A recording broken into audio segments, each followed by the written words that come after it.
In today's video, I'm going to teach you how to fix the Microsoft Store if it's not working on Windows 11. It's not uncommon to run into trouble with the Microsoft Store, but fortunately, there are a few straightforward steps you can take to try and resolve the issue. First, we'll begin by using the trusty Windows Store Apps Troubleshooter.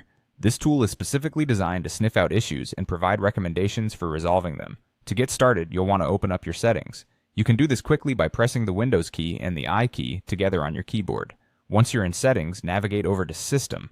From there, select Troubleshoot, and then click on Other Troubleshooters. Here you'll find a list of available troubleshooters, including the one we need for Windows Store apps. Click Run next to it, and let the troubleshooter do its thing. It's going to look for any issues that could be causing the Microsoft Store to malfunction and will offer fixes if any issues are found. Make sure to apply any suggested fixes it offers. Should that not solve the problem, don't worry. Our next step is to clear the Microsoft Store cache. This is a simple process that can often resolve a variety of issues associated with the store.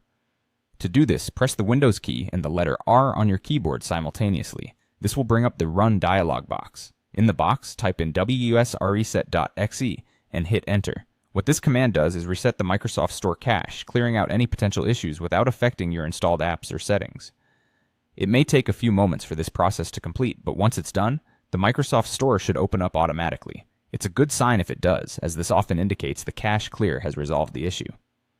Destroys. Throughout these steps, consider each one as a piece of the troubleshooting puzzle. It's not uncommon to need to try a few solutions before you find the one that works, so patience is key here.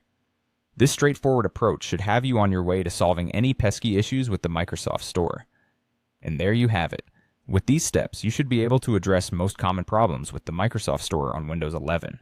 If the store is still not working after trying both of these methods, it might be worth exploring other system fixes or reaching out to Microsoft support for deeper issues. But hopefully we've got you back on track and ready to download apps without any hitches. Thank you for tuning in, and make sure to drop any questions you have in the comments below. Until next time, happy computing!